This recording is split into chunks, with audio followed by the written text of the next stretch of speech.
రండి.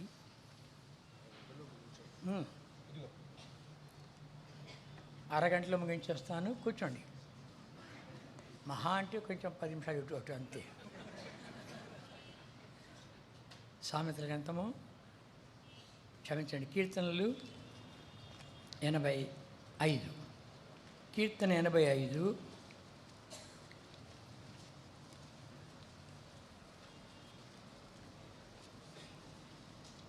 కీర్తన 85, 8వ వచనం.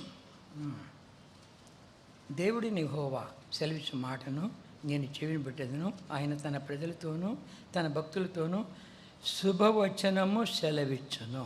వారు మరల బుద్ధిహీనులు కాకుందురుగాక. ప్రేమ తండ్రి, పరిశుద్ధ నమ్మకమైనా ఇంతవరకు మీరు చూపిన నీ అపారమైన కృప, నీ రెక్కల ఆశ్రయం, వీటన్నిటికై నేను సనుతించి గణపరుచుకొని ఆడికి ఎడుతున్నాం తండ్రి.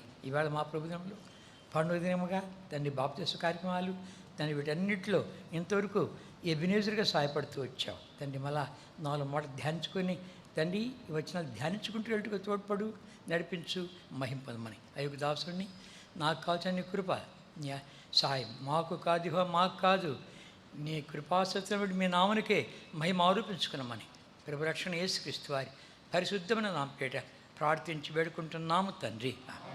మా దేవుడవై మాకీర్చితివి ఎంతో గొప్ప శుభదినము. చాలు, శుభదినము అర్థమైందా? చదువుకుంటాం మళ్ళా.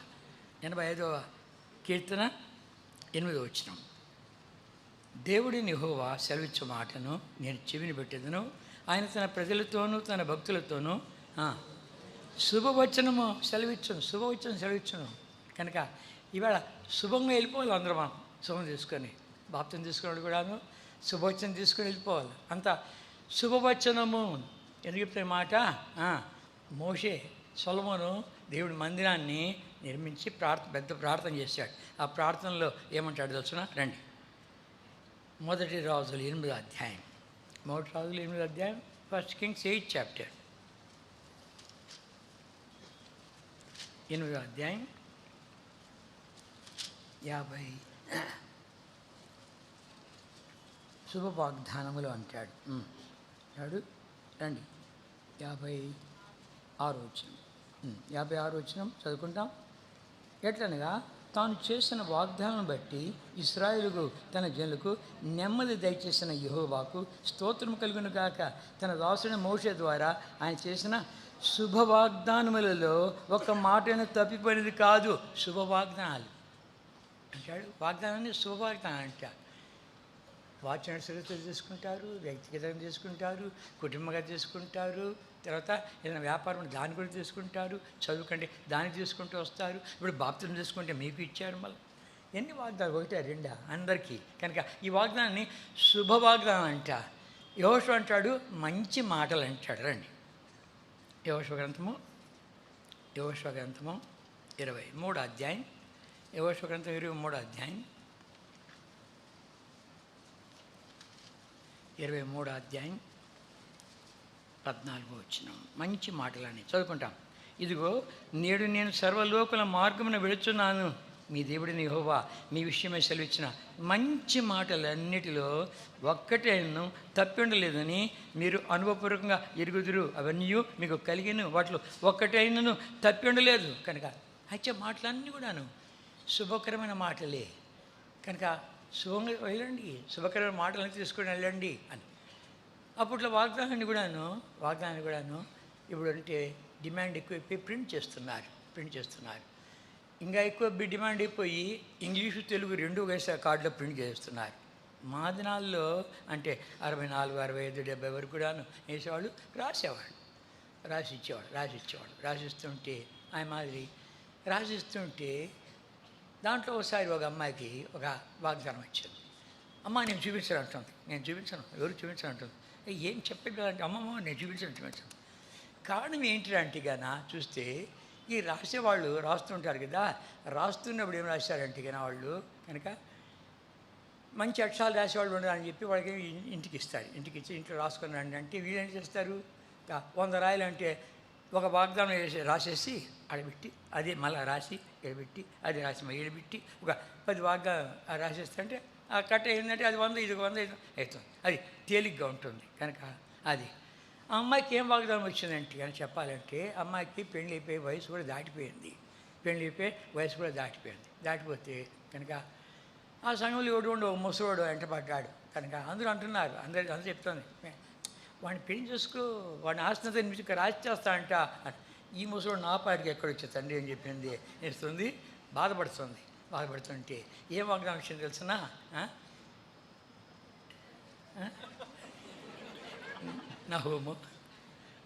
నహూము అందరికి చిన్న పుస్తకాలు దొరికేది కాదు, కష్టం. ఆమోసు, ఓబద్య, యోనా, మీక, నహూము. 768వ పేజీ. నహూము మొదటి అధ్యాయము 15 వచ్చిన చివరి భాగం. వ్యర్థుడు నీ మధ్య నీకు సంచరించడు, వాడు బొత్తిగా నాశనమాయను.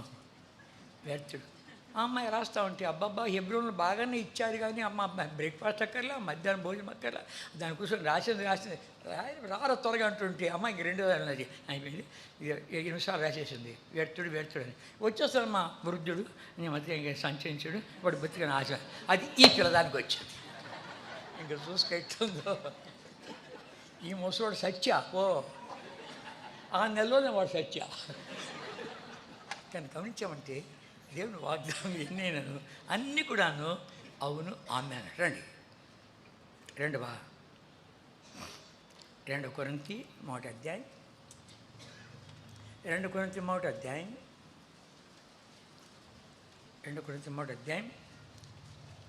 20 వచనం చదువుకుంటాం అందరమా. దేవుని వాగ్దానములు ఎన్నైనను అన్నీయు క్రీస్తునందు అవునన్నట్టుగానే ఉన్నవి గనుక మన ద్వారా దేవునికి మహిమ కలుగుటకాయ అవి ఆయన వలన నిశ్చయములై ఉన్నవి. అంటే ఆమెనాన్ని కింద రాబడింది కనుక మన ద్వారా దేవునికి మహిమ కలగాలంట ఈ వాగ్దానం దాని కనుక మీకు ఇచ్చిన వ్యక్తిగత వాగ్దానాలు, కుటుంబ వాగ్దానాలు, వ్యాపారం కొరకు, చదువు కొరకు, బాప్తిజం కొరకు, సంవత్సరాలు తీసుకున్నాము, ఇవన్నీ కూడాను మన ద్వారా దేవునికి మహిమ కలగాలని కోరుతున్నాడు. తద్వారా ఆయనకి ఏ మోతాదులో మహిమ వస్తుంది అని చూస్తాడు. అనగా ఒకతను కూర్చున్నాయి అంటే వాగ్దానం ఆయన పెళ్ళే కాలే, నిన్ను నీ సంతానం దీవిస్తాడు. పెళ్ళి కాలేదు నేను నీ సంతానం చేస్తా అంటే చెంపలు వేసుకుని అంటే ఆ సంవత్సరంలో పెళ్ళయింది, ఆ సంవత్సరంలో బిడనగానైంది. దేవా నాకు క్షమించు. ఇంకొక ఆమె నా కొడుకు పుట్టాడు వాడికి ఏమి ఇస్తాడు అని చెప్పింది. పుట్టిన కొడుకుని తీసుకొచ్చి ఇది మొదలుకొని నేను నిన్ను ఆశ్రయించదును. ఎన్ని ఇది లాటి చీటి కాదు. నువ్వు భక్తితో వచ్చావంటే, ఆశతో వచ్చావంటే దేవుడు చేసే కార్యాలు చూస్తూ వస్తావు. వాగ్దానాలన్నీ కూడాను ప్రభుని యేసుక్రీస్తు వారి యందు అవును ఆమేన్ మన ద్వారా దేవునికి మహిమ కలగాలని కనుక దాని గురించి ఇస్తుంటాడు. కనుక ఇంకా మనం గమనిస్తూ వచ్చామంటే శుభ ప్రయాణము రండి. ఎజ్రా గ్రంథము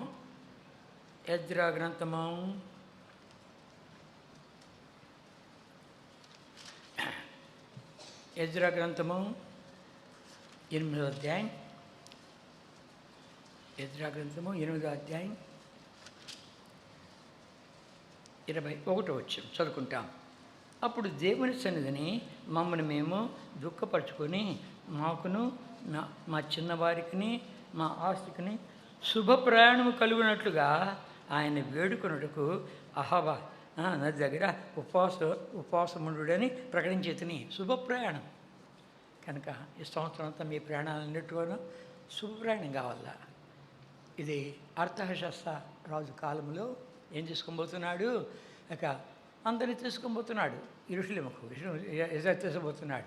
అందరూ గాడి చూసాడంట ఎంతమంది ఉన్నారని చూస్తే లేవీడు లేడంట. అరే లేవీడు లేకపోతే ఎట్లా మళ్ళీ పోయి పంపించాడంట లేవీడు. కనుక దేవుని మందిరంలో దేవుని కార్యాలు చేసేవాడు లేవీడు లేకపోతే ఎలాగూ అని చెప్పి చేస్తున్నాడు. 15వ వచనం. వీరు నేను అహావా వైపునకు పారు రజకు సమకూర్చుతుని అచ్చట మేము 3 దినములు గుడారంలో ఉంటిమి. అంతలో నేను జనులను యాజకులను తనిఖీ చూడగా లేవీడు కూడాను నాకు కనబడలేదు. అరే యాజకుడు లేకపోతే లేవీడు లేకపోతే ఎట్లా, పరిచారకులు లేకపోతే ఎట్లా, దేవుని మందిరంలో పరిచారకులు లేకపోతే ఎట్లా అని చెప్పి ఏంటంట మళ్ళా ఓడి పంపించాడంట. దేవుని కరుణాహస్తం మాకు తోడుగా ఉంది. రండి 18వ వచనం చదువుకుంటాం. మా దేవుని కరుణాహస్తం మాకు తోడుగా ఉన్నందున వారు ప్రజ్ఞావంతుడైన ఒకరిని షేరబ్యాను అతని కుమారుడు సహోదరులను 18 మందిని తోడుకొని వచ్చిరి. ఆ ప్రజ్ఞావంతుడు మహలి కుమారులో ఒకడు. ఈ మహలి ఇశ్రాయేలులో పుట్టిన లేవి వంశస్థుడు. దేవుని హస్తం ఉంది. దైవ కార్యాలలో పాల్గొనకూడుతుంటే దైవజనులు కావాలి. దైవ కార్యాలు పాల్గొంటుంటే దేవుని కార్యాలు పాల్గొనేవాడు కావాలి. కనుక అది నా దేవుని కరుణాహస్తం నాకు తోడుగా ఉంది అని. తర్వాత ఏమని తెలుసునా, అందులో చదువుకొచ్చిన వచనము 22వ వచనం. మేలు కలుగు చేయుటకై ఆయన ఆశ్రయించు వారందరికీ మా దేవుని హస్తము తోడుగా ఉండును కానీ ఆయన హస్తమును ఆయన ఉగ్రతయు ఆయన విసర్జించు వారందరికీ అందరి మీదకి వచ్చునని మేము రాజుతో చెప్పి ఉంటాము కనుక మార్గమందున్న శత్రువుల విషయమై మాకు సాయం చేయనట్లు కాల్బలము రౌతులను రాజునొద్ద కావాలని మనవి చేటుకు సిగ్గు నాకు తోచను. దేవుడి సంగతి తిరిగాడు. మా దేవుడు తోడుకుంటాడండి. మా దేవుడు తోడుకుంటాడు కనుక ఆయన హస్తం తోడుగా ఉంటుంది. లేవి లేకపోతే లేవిని ఇచ్చాడు కనుక ఇంత వెండి బంగారము ఉపకరణములు అన్నీ కూడా తీసుకొని పోవాలి. అన్నీ తీసుకొని పోవాలంటే కానీ వాళ్ళు కొంతమంది అని అంటారు, అయ్యా ఆ రాజుతో చెప్పు కొంత సైన్యం మనకు ఇచ్చారంటే వాళ్ళు అక్కడి దాకా వస్తారు, వాళ్ళు సైన్యం కాబట్టి మన ఆయుధాలు ఉంటాయి, వాళ్ళు ఇచ్చేస్తారు అని. నాకు సిగ్గుతో వచ్చింది. దేవుని హస్తాన్ని నువ్వు అనుభవిస్తూ వచ్చావంటే కనుక చెయ్యి చాచవు. రండి మన చదువుతాను నేను. 22వ వచనం. మేలు కలుగు చేయుటకై ఆయన ఆశ్రయించే వారందరికీ మా దేవుని హస్తం తోడుగా ఉండును కానీ ఆయన హస్తమును ఆయన ఉగ్రతయు ఆయన విసర్జించే వారందరి మీదకి వచ్చునని మేము రాజుతో చెప్పి ఉంటే గనుక మార్గమందున శత్రువుల విషయమై మాకు సాయం చేయనట్లు కాల్బలమును రౌతులను రాజునొద్ద కావాలని మనవి చేయుటకు సిగ్గు నాకు తోచను అడగను. ఆ రాజును వెళితే రాజు కొంత సైన్యం వచ్చంటే మీ దేవుని హస్తం కరుణాహస్తం తోడుగా అంటే ఇప్పుడు నా హస్తం కావాలన్నా అంటే కన్నా సిగ్గుబాయ్ కనుక తన దేవుడిని కనపరిచాడు కనుక బంగారంతో వెండితో పాత్రలతో అన్నిటితో వాళ్ళు వెళుతూ ఉంటే దూర ప్రయాణమయ్యా. కొంతమంది ఎట్లాంటి వాళ్ళు ఉంటారంటే కన్నా ఇది కొంచెం గిల్లుకుంటామా, మనము మోసుకొని పోతున్నామే, ఇది కొంచెం చూసుకుంటామా, అట్లాంటి వాళ్ళు చాలామంది ఉంటారు. చెప్పకూడదు కానీ అక్కడ సేవకుడు నాకింత గిఫ్ట్ అని ఇచ్చి పంపించాడంటే ఒకరితో పంపిస్తే వాడు ఏం చేశాడు, ఇంత సాలనా నీకు అంటున్నాడు. అంటే కొంచెం జోబులు వేసుకున్నాడు. ఇంత సాలనా నీకు అన్నాడు. లేకపోతే ఇంకొంచెం ఇమ్మంటావా అంటే అరే నువ్వు ఇచ్చేది ఆయన. ఏంటంది మధ్యలో చాలామంది ఉంటారు, మోసగాళ్ళు ఉంటారు. కనుక ఇది చూస్తే కన్నా మళ్ళీ వచ్చిన తర్వాత లెక్కలు చూస్తే కరెక్ట్గా ఉన్నాయంట. మనల్ని నమ్మి అప్పగిస్తే కరెక్ట్గా ఉంటుందా? రండి 2వ రాజులు 2 కింగ్స్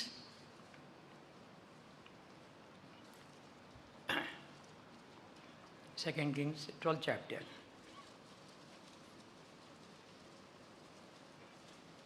12వ అధ్యాయం యోవాషు కాలం 15వ వచనం. 2 Kings 12:15 2 రాజులు 12వ అధ్యాయం 15వ వచనం మనం చదువుకుంటాం. మరియు పనివారికిచ్చుడికై ఆ ద్రవ్యం అప్పగింత పెట్టుకున్న వారు నమ్మకస్తులని వారి చేత లెక్క అడగలేదు. ఇంటి మాట నో నీడ్, మీ అకౌంట్ మాకేం ఒక్కర్లేదు, మీరు నమ్మకస్తులు మాకు తెలుసు. మళ్ళీ ఆ మాట చెప్పగలరా? దావీదుంటాడు, నా యొక్క ప్యాలెస్లో ఉండేవాడు నమ్మకస్తుడు నాకు కావాలి. ప్రభునే వాడేమంటే బడా నమ్మకాన్ని మంచిది అవసరాన్ని నిన్ను అనాలి నేను. మనం నమ్మకంగా ఉన్నామా? మనకిచ్చే పనులు నమ్మకంగా ఉన్నామా? మనం నమ్మి అప్పగించిన ద్రవ్యంలో నమ్మకంగా ఉన్నామా? ఎట్లున్నాము? ఇక్కడ అకౌంట్స్ ఆఫీసులో దొర్రరాజు ఉండేవాడు. ఆయన ఎంత నమ్మకస్తుడంటే ఆయన చనిపోతే భక్సింగ్ గారు ఏడ్చాడు. ఆయన సౌందర్యం తీసుకొచ్చానికి 2 పట్టుకొని రావాల్సి వచ్చింది. ఎవరికి ఏడవలే భక్సింగ్ గారు, ఎవరికి ఏడవలే, ఏడ్చాడు. ఇలాంటి నమ్మకస్తుడు నాకు దొరకడు, ఏడ్చాడు. కారణం ఏంటి? ఆయన చనిపోయటానికి 5 పైసలు కూడా అకౌంట్లో వ్యత్యాసం లేదు, అంత కరెక్ట్గా పెట్టేసి వెళ్ళిపోయాడు. చూసేట్టుంది. కనుక మనం నమ్మినటువంటి దాంట్లో మనం ఎంతవరకు నమ్మకంగా ఉంటున్నాము, మనము ఎంతవరకు నమ్మకంగా ఉంటున్నాము చూసుకో. దేవా, నేను నమ్మకస్తునిగా ఉండాలి, నేను నమ్మకస్తుని, బలా నమ్మకని మంచి దాసుడా అని నీ ద్వారా నేను అనిపించుకోవాలయ్యా అను. అది కావాల్సింది నమ్మకస్తులు. కనుక చివరిగా ప్రభువుది ఒకనికి 5 తలాంతులు, ఒకనికి 2, ఒకనికి 1 తలాంతులు ఇస్తూ వచ్చాడు. తలాంతులు ఇస్తే ఏమైంది, వాడు మళ్ళీ 5 తలాంతులు, ఇంకోడు 2 తలాంతులు అధికంగా అదనంగా సంపాదించి, ఇంకోడు నువ్వు సోమవారం చెడ్డదాసుడా, నువ్వు కనుక విత్తని చోట పంట కూర్చుకునేవాడువు, చల్లని చోట నువ్వు పంట కూర్చుకునేవాడువు అని చెప్పి చెడ్డదాసుడా అన్నాడు. అన్నట్టు మాత్రం ఏమైనా తెలుసు, అక్కడ మంచి మాట రాయబడింది. వాడికేమో నీవు నా సంతోషంలో ప్రవేశించని చెప్పి వాడికి ఇంకా 5 పట్టణాలు ఇచ్చాడు, పురాలు ఇచ్చాడు. వీడికి రెండు తీసుకున్నాడు, 4 చేశాడుగా, వాడిని కూడా తీసుకుని 4 అన్నాడు. అప్పుడు మంచి మాట రాయబడింది. సోమవారి చెడదాసులు అని చెప్పి ఆ నాణ్యం ఇదే, ఆ తలాంతు ఇదే అని చెప్పి ఏమన్నాడు తెలుసునా, ఆ తలాంతు తీసి కలిగిన వాడికి లేని వాడి వద్ద నుండి కలిగినది తీసివేసి ఉండేవాడికి, అంటే ఏంటి, లేని వాడి వద్ద నుండి కలిగినదియు అంటే అర్థం ఏంటి, వాడిది ఉంది, వాడికి ఉంది కానీ లేనట్లు చూస్తున్నాడు, లేని చూస్తున్నాడు. కనుక చాలామంది అలాగే నాకే 5 తలాంతు ఇచ్చింటే నా తడాక చూపించింది ఏమనుకుంటువి, అది మన సంగతి. నాకు పోయి 1 ఇస్తాడా, ఇస్తే ఏదన్నా ఇచ్చాడు, కనీసం 5 ఇస్తాడా, 5 ఇస్తే వద్దే వద్దు అప్పు. అందరికీ స్థానం కావాలి. ఇందాక టీవీలో విట్టు వచ్చాం కదా, స్థానం కావాలి, అధికారం కావాలా. నా పేరు లేదా అంటే ఇక్కడ నన్ను కింద రాసేవా అంటే అర్థం ఏంటి, ఇప్పుడు గమనించాను నేను, నన్ను పైకి ఎక్కిస్తేనే వస్తా, లేకపోతే రానుబో. పెత్తనం కావాలా, అధికారం కావాలా, అసూయ కావాలా, ఇవన్నీ లోపల గూడు కట్టుకుని ఉండే. కనుక నమ్మకస్తులు అంటే వాళ్ళు లెక్క అడగలేదంట. ఇంకొస్తున్నా కూడా ఇంకో రాజు కాలంలో కూడా 20 అధ్యాయం 2 రాజులు 20 అధ్యాయం యోషియా కాలంలో 7 వచనం, 22 అధ్యాయం 7 వచనము.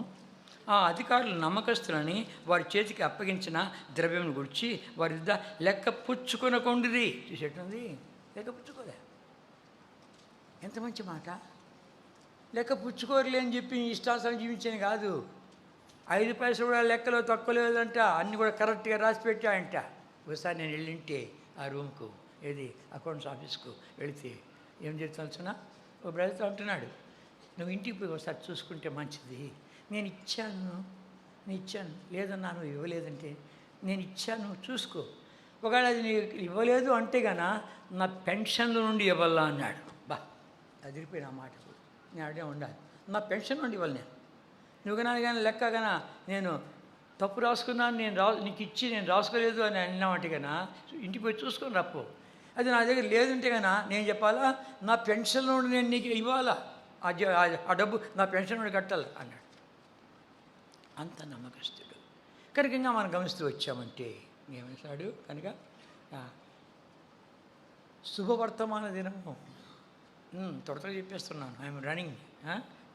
మా ఇంటి మంది మెట్రో పోతుంది, చాలా ఫాస్ట్గా పోతుంది. కనుక శుభవర్తమాన దినం రండి.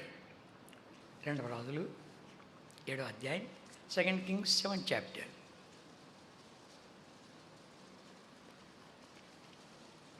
2 రాజులు 7 అధ్యాయం 9 వచనం చదువుకుంటామా. 9 వచనం. వారు మనము చేయునది మంచి పని కాదు, నేటి దినమును శుభవర్తమానము గల దినము, మనం ఊరుకున్న ఎలా తెల్లవారు వరకు మనం ఇచ్చడ ఉండిన ఎలా ఏదైనా ఒక అపాయం మనకు సంభవించను కనుక మనం వెళ్ళి రాజు ఇంటి వారితో సంగతి తెలియజెప్పుదాము రండని ఒకరితో ఒకడు చెప్పుకుని. అంటే శుభవర్తమాన దినము. శుభవర్తమానం ఏంటి? శుభవర్తమానము ఇది కరువులో ఉండాలి.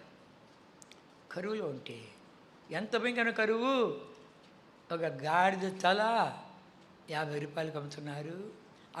పావురపు రెట్ట, అంటే పావురం తెలంగా అది రెట్ట వేస్తే దాంట్లో కొన్ని గింజలు జీర్ణం కాకుండా ఉంటే అది కడుక్కొని ఆ గింజలతో వండుకొని తినేది.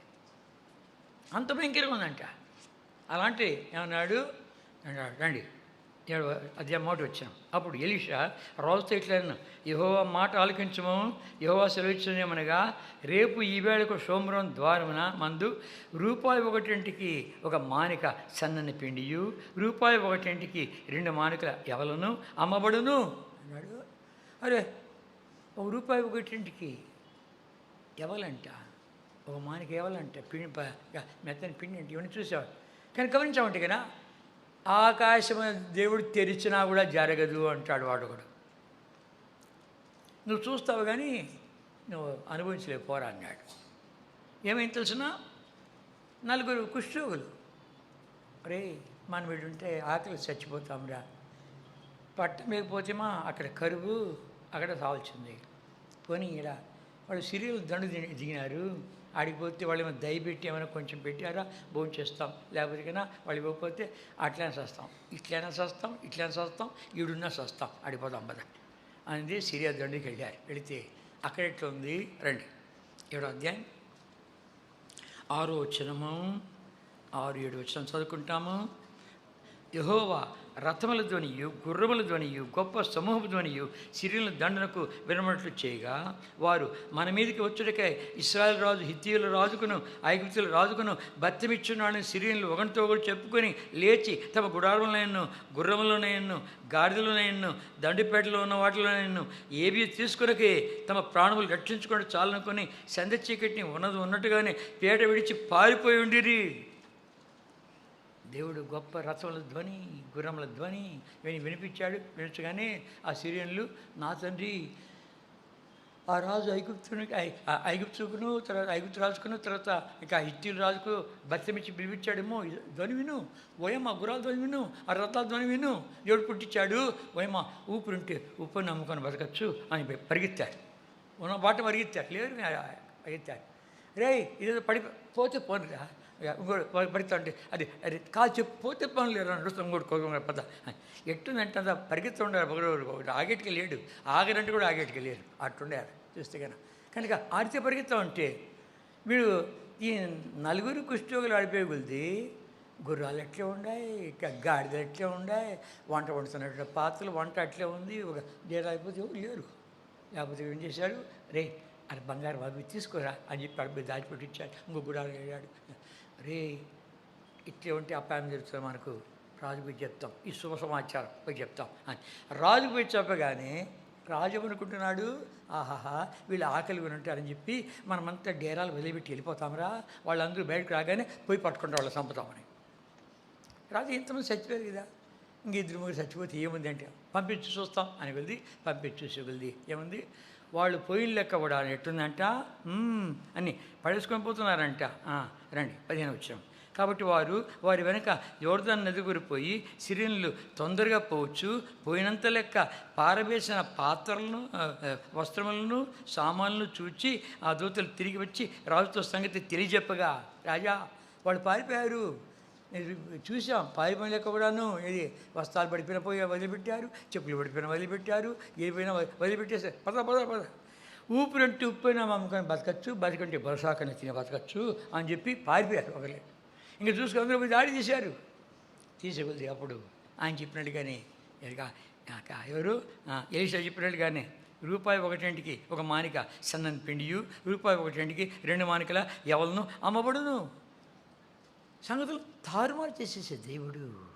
ఒక ధ్వని పుట్టిస్తే చాలు, కలవర పుట్టిస్తే చాలు, ఎన్నెన్ని చేయగలడు దేవుడు.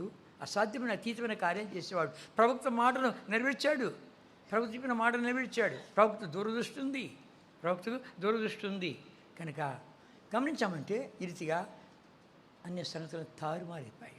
ఇంకా మనం చూస్తూ వచ్చామంటే దేవుని యొక్క వాక్యములో అంటాడు శుభదినము. ఏంటి శుభదినము? ఎస్తేరు గ్రంథం, రండి ఎస్తేరు గ్రంథం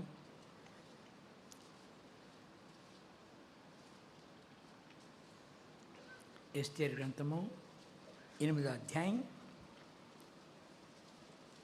ఎస్తేరు గ్రంథం 8వ అధ్యాయం 17వ వచనం చదువుకుంటాం. ఎస్తేరు గ్రంథం 8వ అధ్యాయం 17వ వచనం చదువుకుంటాం. 17వ వచనము.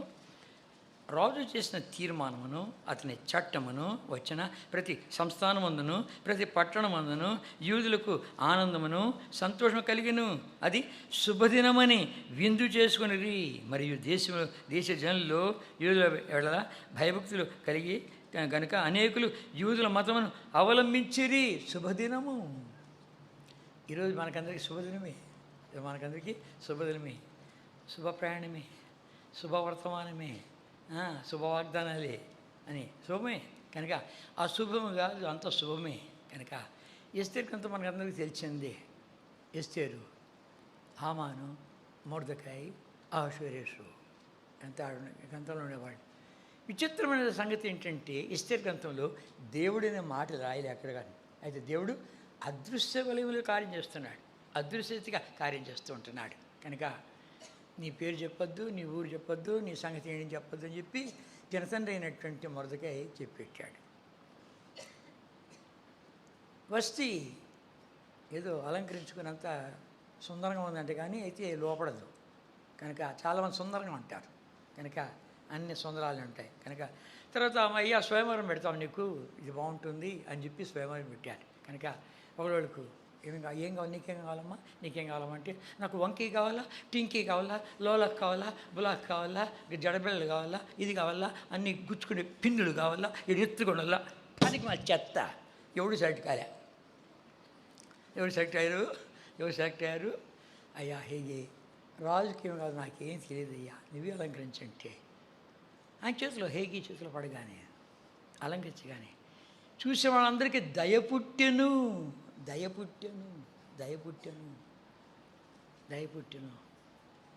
ఈ హామాను రాజు కొంచెం వాడిని ఘనపరుస్తూ వచ్చాడు. ఈ మొర్దెకాయి వాడికి సలాం కొట్టని కారణం చేత రేగింది.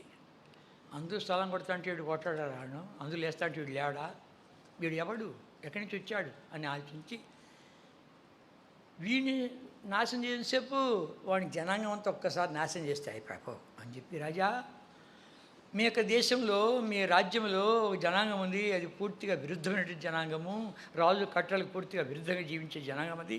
కనుక అలాంటి వాళ్ళు ఉంటే కనుక మీ రాజ్యానికి నష్టము, నీ సింహాసనానికి నష్టం అని చెప్పే కొద్ది.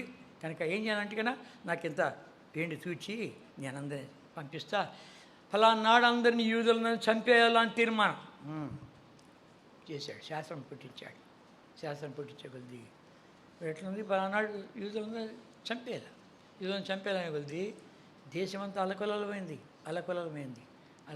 అంటే అప్పుడు ఈనాడు ఉపవాసం ఉండి ప్రార్థన చేయి. నువ్వు ఈ దినాల కొరకే వచ్చావేమో, ఈ దినాల కొరకే నువ్వు రాణిగా వచ్చావేమో, నువ్వు తప్పించుకోలేవు సుమా. నేను నా యొక్క చరికత్తలతో పాటు ఉపవాసం ఉంటా, మీరు కూడా ఉపవాసం ఉండండి. 3 రోజులు ఉపవాసం ఉన్నారు. 3 రోజులు ఉపవాసం ఉండగలిది అద్భుతకరంగా వేశాడు. రాజు అంతర్గత ప్యాలెస్లో ఉంటాడు, అప్పుడు ఎవరు అడగకూడదు.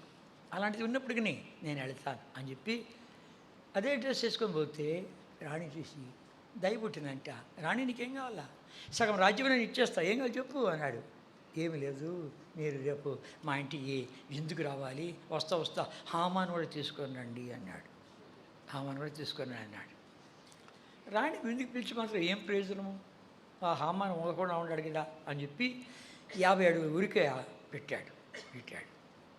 ఆ రాత్రి రాజుకు నిద్ర పట్టక రాజుల యొక్క చరిత్ర తీసుకొని రారా, రాజుల గ్రంథాన్ని తీసుకున్నా అంటే చదువుతుంటే మొర్దెకాయి ఇదిగా ఇద్దరు ద్వారపాలకులు రాజును చంపాలని కోరుతుంటే ఆ విషయం చెప్పగానే అది తేల్చగానే అది చంపానికి తీర్మానం చెప్పి వాళ్ళిద్దరిని ఉరి చేశారంట. వాళ్ళు గురి చేస్తారు. ఇప్పుడు మొర్దెకాయికి ఏమైనా ఇచ్చారా అంటే దగ్గర ఉండేవాడు, రాజా ఏమీ ఇవ్వలేదన్నాడు. గమ్మున ఉన్నాడు. ఎవరు, హామాన్. దేని కొరకు? అయ్యా ఆ మొర్దెకాయిని ఉరిది వల్ల దాని కొరకే 50 అడుగుల ఉరికోయ తయారు చేసి పెట్టాను అని అనుకుని రాగానే అన్నాడు, హామాన్ రా, రాజు గణపరచాలని కోరినటువంటి వాడిని ఏం చేయాలి చెప్పు అంటే నన్ను కాకి ఇంకెవరిని.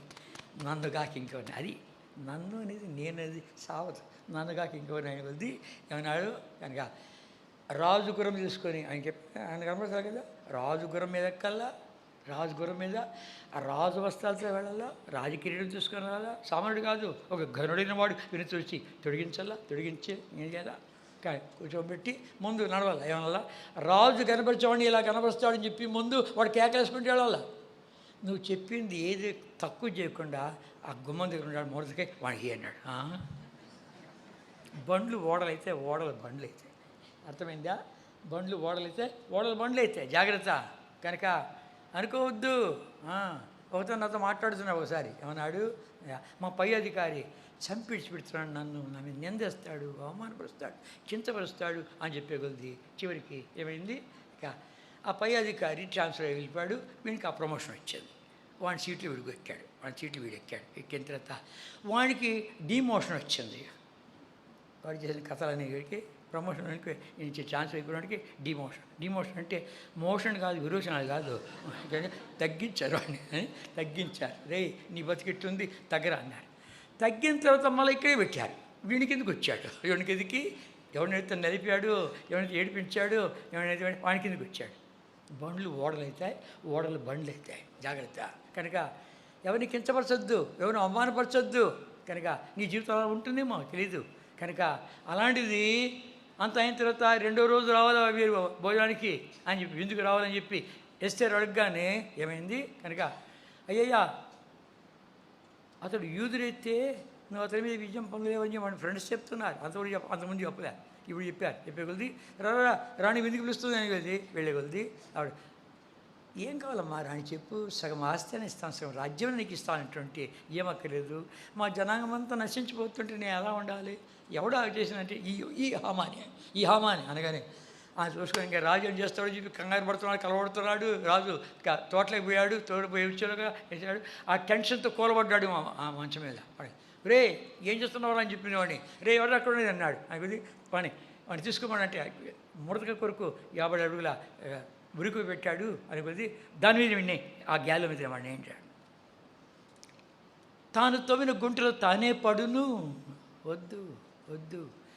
తాను తవ్విన గుంట కానిగాక, తాను ఇచ్చినటువంటి ఉరికయ్యాను కానిగాక, గుంట అయినా పర్వాలే, ఉరికయ్యాను రెండు ఏదైనా జాగ్రత్త. కనుక ఏమైంది, ఇప్పుడు వెంటనే మళ్ళా శాసనం తారుమారైపోయింది. మొదటికైకి అధికారం ఇచ్చాడు. కనుక బీజాస్వాల మీద అంటే సవారీ చేసే గుర్రాలు ఉన్నాయి రాజువి, దాని మీద వెంటనే అంతా తారుమారైపోయి మొదలెసి 120 సంస్థానాలకు వెంటనే వెళ్ళాయి. వార్త వెంటనే ఫలానాడు యూదులు అందరూ నా బదులు వాళ్ళని చంపాలి, తారుమారైపోయింది. ఈ మధ్యలో ఏమవుతుంది, ఈ మధ్యలో ఉండండి మీ సంగతి ఏమని చెప్తాము, వచ్చిందిగా మాకు శాసనము, ఫలానాడు యూదులారా మిమ్మల్ని అందరూ చంపేస్తాం చూడని చెప్పింది. ఎవరో సంపాదన కోరినారు, ఎవరో విద్య ఉన్నారు, అందరూ కనబడరు కదా. ఇప్పుడు వాళ్ళని చంపంటే ఎవడో విద్యగా లేసాడో వాళ్ళని చంపని మొదలుపెట్టారు. దేవుడు చేసే కార్యాలు అమోఘమైనవి. ఎవడో చంపాన్ని కొడుతూ వచ్చాడు, ఎవరు విధిగా ఉంటున్నారు, అందరూ కనబడ్డారు కదా, అందరూ కనబడదు కదా. పలానాడు చేస్తాం కదా మీ కథ, పలానాడు మీకు కట్ చేస్తాం కదా అన్నారు. ఇప్పుడు వాళ్ళకు తారుమారింది. ఎవరెవరు పలానా కార్యం చేస్తామన్నటువంటి వాళ్ళని చంపేకాడికి వచ్చింది, ఉల్టా తిరిగింది. అయ్యా మనం పండుగ చేసుకుంటాం. మనకు యూదులకు ఉండే పండుగల్లో 7 పండుగల్లో ఇదిగో పండుగ పెట్టుకుంటామని చెప్పి శుభదినము మా దేవుడవై మాకీచితివి ఎంతో గొప్ప శుభదినము, మా దేవుడవై మాకీచితివి ఎంతో గొప్ప శుభదిన. చాలు ఈ పాట సార్లు పాడినా మనము, చాలు. లూకా సువార్త 1వ అధ్యాయం. ఈ శుభం అనేది ఎక్కడి నుంచి వచ్చింది, పరలోకం వచ్చింది. శుభం అనేది ఎక్కడి నుంచి వచ్చింది, లూకా సువార్త 1వ అధ్యాయము 28వ వచనం. ఆ దూత లోపలికి వచ్చి ఆమెను చూచి, దయాప్రాప్తురాలా నీకు శుభము. పరలోకం వచ్చింది వార్త. ఇక్కడ మనం మాట్లాడుకుంటా కానీ ఆ శుభవార్త పరలోకం వచ్చింది. కన్యక మరి గర్భంలోకి వచ్చింది ఆ శుభము. ఆ శుభకరుడు వచ్చాడు. ఆయన జన్మమే పవిత్రమైంది. తర్వాత ఆయన చేసిన కార్యాలే శుభకరమైంది. ఇలాంటి ఎప్పుడు మీరు చూడలేదని అందరూ నోటి మీద బేరేసుకుంటూ వచ్చాడు. ఆయన మాట్లాడిన మాటలు ఎవడు మాట్లాడలే. దేనికే వచ్చావు? నేను సిలువ కోరికానికి వచ్చాను, మీ అందరి శిక్ష భరించడానికి వచ్చాను. రకరకాలుగా తలంపులు, రకరకాలుగా ఆలోచనలు, రకరకాలుగా మోసాలు, రకరకాలుగా టక్కర్లు ఎన్నెన్నో జరుగుతుండగా వాటన్నిటికీ శిక్ష భరించడానికి వచ్చాను. నీ వల్ల కాదని వచ్చాను నేను. చేతుల్లో మేకులు, కాళ్ళల్లో మేకులు, తలలో ముండకెట్టి ప్రక్కల బలిమితో పొడబడ్డాను మీ అందరి కొరకాయి. అందరి నీ పాపాలు క్షమించలేడు అనేదానికి లేనే లేదు. అందరి పాపాలు క్షమించడికాయ ఒక కార్యం చేసేసాడు, అయిపోయింది. మళ్ళా వస్తున్నాడు. మళ్ళా వచ్చేప్పుడు ఏమంటాడు? శుభప్రదమైన నిరీక్షణ. ఏముంది? శుభప్రదమైన నిరీక్షణ. రండి తెస్సలోనికీయులకు రాసిన పత్రిక 2వ అధ్యాయం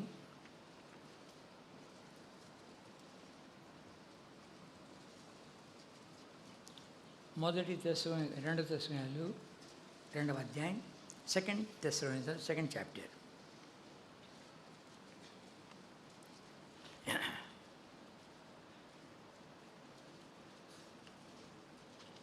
రెండవ అధ్యాయం 16-17 వచనాలు చదువుకుంటామా? 16-17 వచనాలు. మన ప్రభువైన యేసుక్రీస్తును మనల్ని ప్రేమించి కృపచేత నిత్యమైన ఆదరణయు శుభనిరీక్షణయు అనుగ్రహించిన మన తండ్రైన దేవుడును మీ హృదయములను ఆదరించి ప్రతి సత్కార్యమందును ప్రతి సద్వాక్యమందును మిమ్మల్ని స్థిరపరచునుగాక. శుభప్రదమైన నిరీక్షణ. ప్రభు రాబోతున్నాడు. ఇన్ని మోసాలు, ఇన్ని టక్కర్లు, ఇన్ని బ్రతుకులు, ఇన్ని చెడిపోయిన వాతావరణాలు, వీటన్నిటిలో ఎవడైతే కాపాడబడుతూ వచ్చాడు, దేవా శుభకరమైన ఆనవాళ్ళు కూడా నాకు దయచేయ్యా అడుగు. శుభకరమైన ఆనవాళ్ళు కూడా ఇస్తాడు. రండి కీర్తి పెట్టుకోవాలి, వస్తాం. కీర్తన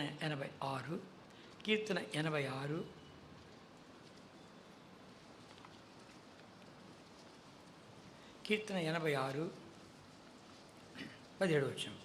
కీర్తన 86:17 అందరికీ చదువుకుంటామా?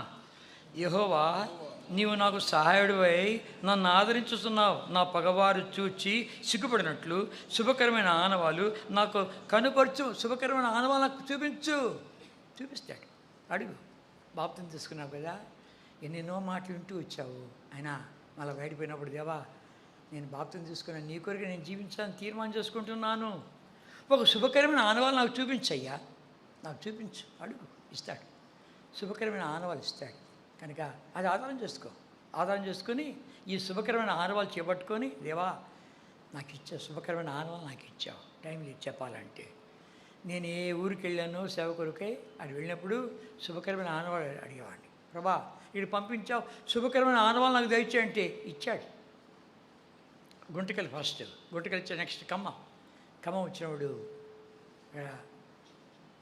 రైల్వే స్టేషన్లోనే భక్సింగ్ గారు నన్ను పిలిచాడు. ఆయన విదేశ యాత్ర పోతున్నాడు.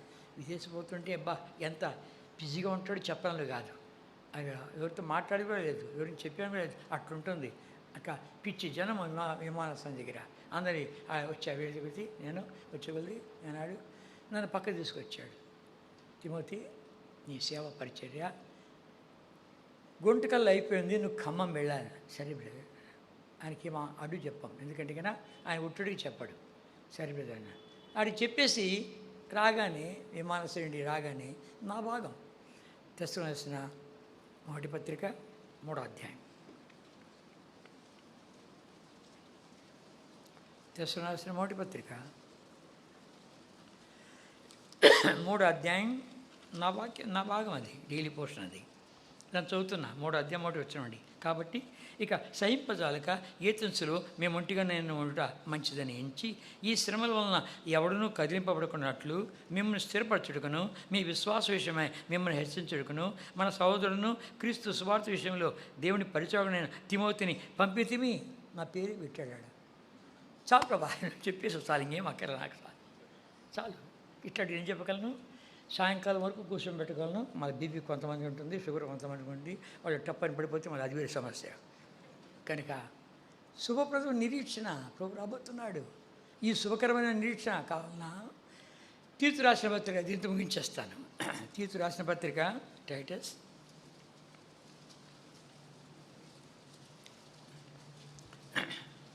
2వ అధ్యాయం. తీతుకు రాసిన పత్రిక 2వ అధ్యాయం 2వ అధ్యాయం 12వ వచనం చదువుకుంటామా? 11వ వచనం. ఏలైనగా సమస్త మనుషులకు రక్షణకరమైన దేవుని కృప ప్రత్యక్షమై. కృప ప్రత్యక్షమైంది.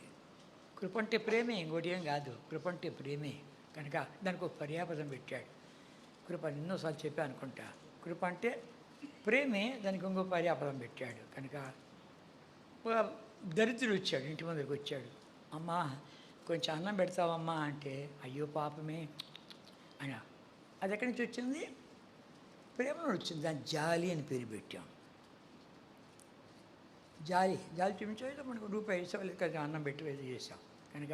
ఇది స్నేహితులు ఉన్నారు, వాళ్ళిద్దరు భుజాల మీద భుజాలు వేసుకున్నారు, చేతులు వేసుకున్నారు. ఇద్దరు ఒక రకమైన ప్యాంటు, ఒక రకమైన షర్ట్ వేసుకున్నారు. ఇద్దరు నడుము మీద కూడా చేతులు వేసుకున్నారు. వాడు ఎడమకాలు ఎత్తి వీడు ఎడమకాలు, వాడు కుడికాలు ఎత్తి వీడు కుడికాలు. ఎవరో వీళ్ళిద్దరు అంటే వాళ్ళు ప్రాణమిత్రులండి. ఎక్కడి నుంచి వచ్చినది? ప్రేమ నుండి వచ్చింది. దానికి ఏం పేరు పెట్టాము? మైత్రి అని పేరు పెట్టాము, స్నేహం అని పేరు పెట్టాము. తర్వాత ఇంటికి పెద్దవాళ్ళు వస్తుంటే అంకుల్ రండి అమ్మాళ్ళు ఇప్పుడు ఇక్కడ తీసుకొస్తారు, రండి కూర్చోండి, నీళ్ళు తాగుతారా, టీ తాగుతారా, కాఫీ తాగుతారా, విత్ షుగరా అని మాట్లాడుతున్నారు. దీనికి ఏమంటారు? గౌరవము మర్యాద. ఎక్కడి నుంచి వచ్చింది? ప్రేమలో నుండి వచ్చింది కాబట్టి దానికి గౌరవము మర్యాద అని పేరు పెట్టారు. తర్వాత ఈ మానమాత్రుడు దేవుణ్ణి ప్రేమించే ప్రేమకు భక్తి. జ్ఞాపకం పెట్టుకో. ఆ దేవుడు నువ్వు అనుకున్న దరిద్రుని ప్రేమించే ప్రేమకు కృప. అక్కడుంది కృప. అర్థమైందా? మళ్ళీ చెప్పమంటావా? కనుక ఈ మానమాత్రుడు దేవుణ్ణి ప్రేమించే ప్రేమకు భక్తి. ఆ దేవుడు నువ్వు అనుకున్న ఆ దరిద్రుని అయ్యో పాపమే అంటివే, వాణ్ణి ప్రేమించే ప్రేమకు కృప. అక్కడుంది కృప. ఆడికి వెళ్ళాలి మనం కృప కావాలంటే. మీరు మన ప్రభువుని యేసుక్రీస్తు వారి కృప ఎరుగు కదా. ఆయన ఐశ్వర్యవంతుడైండి తన దరిద్రం వల్ల మనం ధనవంతులు కావాలని దరిద్రుడు ఆయన. అక్కడికి వెళ్ళు, దేవుడిగా తగ్గించుకో. దేవా నేను తగ్గించుకొని నీ కృప నాకు కావాలి. ఆ కృప బోధిస్తుందంట. రండి టైటస్ 2వ అధ్యాయం, తీతు రాసిన పత్రిక 2వ అధ్యాయం 11వ వచనం. ఏలనగా సమస్త మనుషులకు రక్షణకరమైన దేవుని కృప ప్రత్యక్షమై. ఇక్కడి నుంచి ఏం బోధిస్తుందంట? చదువుకుంటామా? 12:13 చదువుకుంటాం. 12:13 మనం భక్తిహీనతను, ఏలోక సంబంధమైన దురాశలను విసర్జించి శుభప్రదమైన నిరీక్షణ నిమిత్తము అనగా మహాదేవుడును మన రక్షణైన యేసుక్రీస్తు మహిమ యొక్క ప్రత్యక్షత కొరకు ఎదురుచూచు ఈ లోకంలో స్వస్థబుద్ధితోనూ నీతితోనూ భక్తితోనూ బ్రతుకుచుండవలనని మనకు ఆ కృప బోధించుచున్నది. ఈ కృప బోధిస్తుంది శుభప్రదమైన నిరీక్షణ కొరకాయ. దేవా ఈ లోకం మేము ఇలా జీవించాలి. నేను చదువుతా విను. 12వ వచనం నుండి 11వ వచనం నుండి. ఏలనగా సమస్త మనుషులకు రక్షణకరమైన దేవుని కృప ప్రత్యక్షమై, అంటే ప్రభువైన యేసుక్రీస్తు వారి ప్రేమే ప్రత్యక్షమై మనము భక్తిహీనతను, ఏలోక సంబంధమైన దురాశలను విసర్జించి శుభప్రదమైన నిరీక్షణ నిమిత్తము అనగా మహాదేవుడును మన రక్షకుడైన యేసుక్రీస్తు మహిమ యొక్క ప్రత్యక్షత కొరకు ఎదురుచూచు ఈ లోకంలో స్వస్థబుద్ధితోనూ నీతితోనూ భక్తితోనూ బ్రతుకుచుండవలనని ఆ కృప మనకు బోధించుచున్నది. ఇది మాట తీసుకెళ్ళిపో. ఎవడైతే ఈ శుభాన్ని అనుభవిస్తూ వచ్చాడో, ఆయన మీద ఆధారపడుతూ వచ్చాడో, శుభకరమైన వాగ్దానం తీసుకున్నాడు, శుభ వాగ్దానం పొందినారు. బాప్తిజం తీసుకున్న వాళ్ళారా శుభకరమైన వాగ్దానం పొందినారు. ప్రభా ఇది నా జీవితంలో నెరవేరాల, నేను ఆశిస్తున్నాను. నువ్వు నా ద్వారా దేవుడికి మహిమ కలిగినట్టున్నాయి, యేసుక్రీస్తు ద్వారా దేవుడికి మహిమ కలిగినట్టాయి. ఇవన్నీ అవును ఆమెను అనుసరించాలి. నా ద్వారా మహిమ కలగాలి. శుభప్రదమైన నిరీక్షణ వరకు మనం జీవించాలి. రాబోతున్నాడు ప్రభు. శుభప్రదమైన నిరీక్షణ మనకి ఇచ్చాడు. దేవా నాకు శుభకరమైన ఆనవాళ్ళు కావాలి, అడుగు. అంతేకాదు ప్రభా శుభ ప్రాణి కావాలి మాకు, అంతేకాదు ప్రభా శుభదినం కావాలి మాకు, అడుగు. అన్నీ శుభ సమాచారం చెప్పాలి. ఈ శుభవర్తమానం కూడా అందించాలి అందరికీ. ఏంటి శుభవర్తమానము?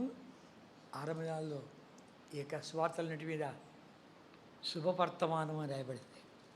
ఇప్పుడంతా కూడాను మత్తయి సువార్త, మార్కు సువార్త, లూకా సువార్త, యోహాను సువార్త. అప్పుడు ఏమండి శుభవర్తమానం. మత్తయి రాసిన శుభవర్తమానం, మార్కు రాసిన శుభవర్తమానం, యోహాను రాసిన శుభవర్తమానం. ఈ శుభవర్తమానం తీసుకొని వెళ్తామా? ప్రభా ఇది తీసుకుని వెళ్ళాలని తీర్మానం చేసుకుంటానని ఒక్క నిమిషం మౌన స్థితిలో ఉండి చక్కని తీర్మానం చేసుకో. తర్వాత ప్రార్థన చేస్తాం. నువ్వు చూపించవలసిన పని ఏం లేదు. అందరు కళ్ళు మూసుకోండి.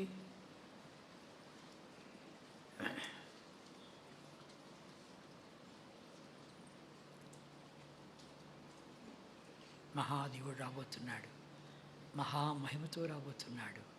దేవా, ఈ శుభవచనము, శుభకరమైన మాటలు, శుభప్రదమైన ప్రయాణము, శుభదినము, సువార్త దినము, ఇది నాదిగా చేసుకొని కోరుతున్నా ప్రభా. నువ్వు రాబోతున్నావు. ఈయన కొరకే నేను ఎలా జీవించాలో మాట్లాడుతూ వచ్చావు. ఒక్క నిమిషం చక్కని తీర్మానం చేసుకుంటున్నాను ప్రభా.